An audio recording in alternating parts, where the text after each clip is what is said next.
just talked about the team that's stained the NFL shield, the team that makes Roger Goodell turn in his grave and panic because he doesn't know how can the Atlanta Falcons be this bad? Why are they still pumping crowd noise in? The Los Angeles Chargers can't get out of their own way without a generational talent in Justin Herbert, and Roger Goodell is just turning over in his grave. But some other teams that aren't going to make him turn over in his grave is going to be the top 5 teams according to the Brickyard podcast. One team I'm going to be leaving off of this list is the Kansas City Chiefs. They will not be on the top 5 teams until they either get another wide receiver or cut Kadarius Toney. Until you don't have Kadarius Toney on your team, you do not qualify to be one of the top 5 teams in the NFL. And then also the Dallas fucking Cowboys. The Dallas fucking Cowboys are not going to be on this list because you cannot average 39 points at home and 21 points on the road after dropping 30 points in 2 games on the road here. That will not stand, and you are not on this list after losing to the Buffalo Bills. But we have at number 5, one team that no one is going to see coming on this list, one team that no one wants to see coming into their home stadium in the playoffs this year. That's right. No Joe Burrow, no problem. The Cincinnati Bengals are going to be here at number 5 with Jake Browning. What have the Cincinnati Bengals done? Oh, yeah. They go to Jacksonville, destroy them, not destroy them, but they go on the road. After a tough first game for Jake Browning, he struggles out of the gate versus Pittsburgh, but that's a tough division rival to be your first start with TJ Watt and Alex Highsmith. Then he outduels Trevor and CJ Beathard for the time being on the road when everyone is counting them out. But wait, you still have a guy named Jamar Chase. You still have Tyler Boyd, who made one of the most ridiculous catches of the season to win the game in overtime. You still have T. Higgins, who one team would love to pay this year. And you now have your running backs are starting to come forward. Your rookie running back playing well, Joe Mixon playing well, and your offensive line is starting to come around. Zach Taylor, the most underrated head coach in the league, who everyone thought Brandon Staley would be as a head coach, but no, it's actually Zach Taylor and Lou Anarumo on that coaching staff. And that defense has been really good. The loss of Jesse Bates has hurt them at times, but they did a really good job drafting. And right now, I would pick them to beat the Kansas City Chiefs if they matched up in the first round right now, because for starters, they don't have Kadarius Toney on their team, and they also have Jamar Chase. And I think Jake Browning has been well enough where the Bengals are either in the conference championship or the Super Bowl. So they have earned that respect to be on the top 5 list this week.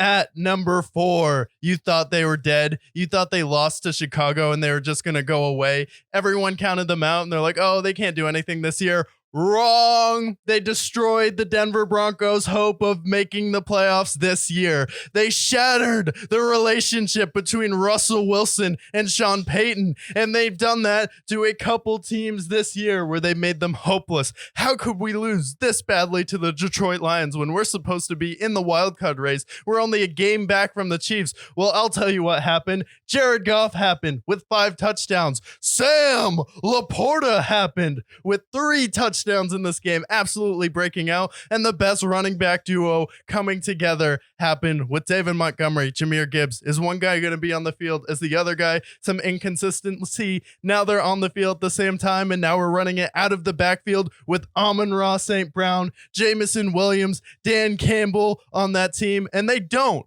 go on the road and absolutely fall off a cliff. They play well on the road. Well, they'll go dominate New Orleans and then they'll come back home, and off of a loss, they have come out firing this year. Jared Goff had some turnover issues, but I feel like they are right at number 4 right now. Then you ask, who is number 3? Well, I'll tell you. The Baltimore Ravens on Sunday Night Football going to Jacksonville. I thought that would be a real test for both teams, and I would have flipped either team each way. But the Baltimore Ravens go on the road. You have one of the best defenses in the league. Kyle Hamilton, 6'4" safety. That's going to be a problem for a lot of guys. He's someone you could put on a Travis Kelce. And then you have Patrick Queen at linebacker. You have Roquan Smith, arguably the best player at his position. You have Ronnie Stanley, arguably another player who's the best player at his position. And then you have Lamar Jackson, who arguably this season has been the best player at his position, whether it's running the football, knowing when to run, having a better pocket presence this season. And I was really worried, what are you going to look like without Mark Andrews? Well, likely you're gonna look still really good because Isaiah Likely is a baller here, and then you still have players like Odell Beckham Jr. who's stepping up, and Zay Flowers, and you have a coach with Super Bowl experience, and you're the number 1 seed in your conference right now. So right now I have the Ravens at number 3.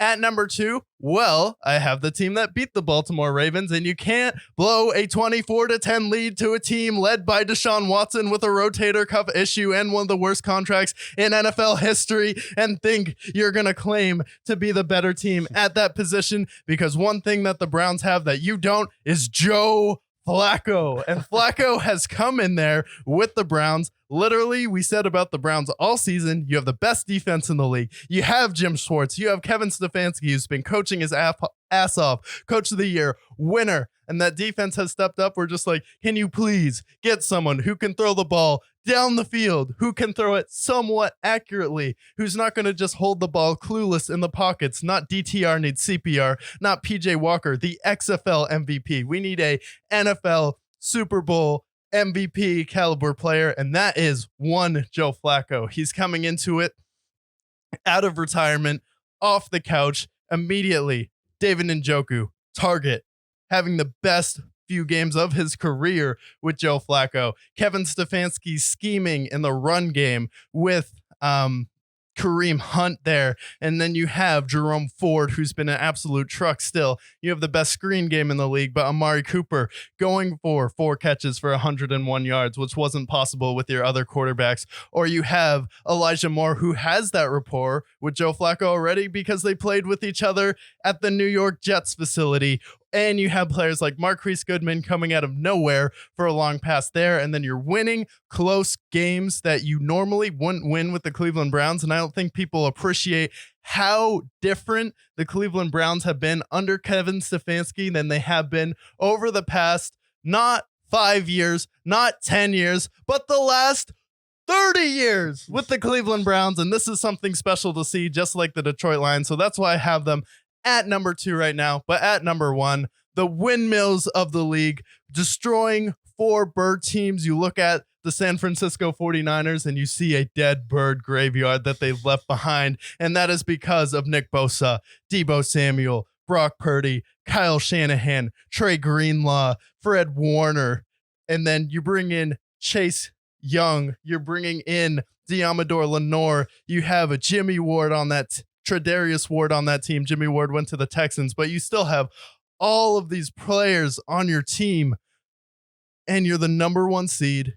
You've gone through, wiped out the Eagles. You wiped out the Cowboys, who are the top 2 teams in your conference. The only team you haven't squared off with yet is the Detroit Lions, but the San Francisco 49ers are coming. They have looked like the most dominant team all year long. They have to stay as the most dominant team, and they are the number 1 team according to the Brickyard.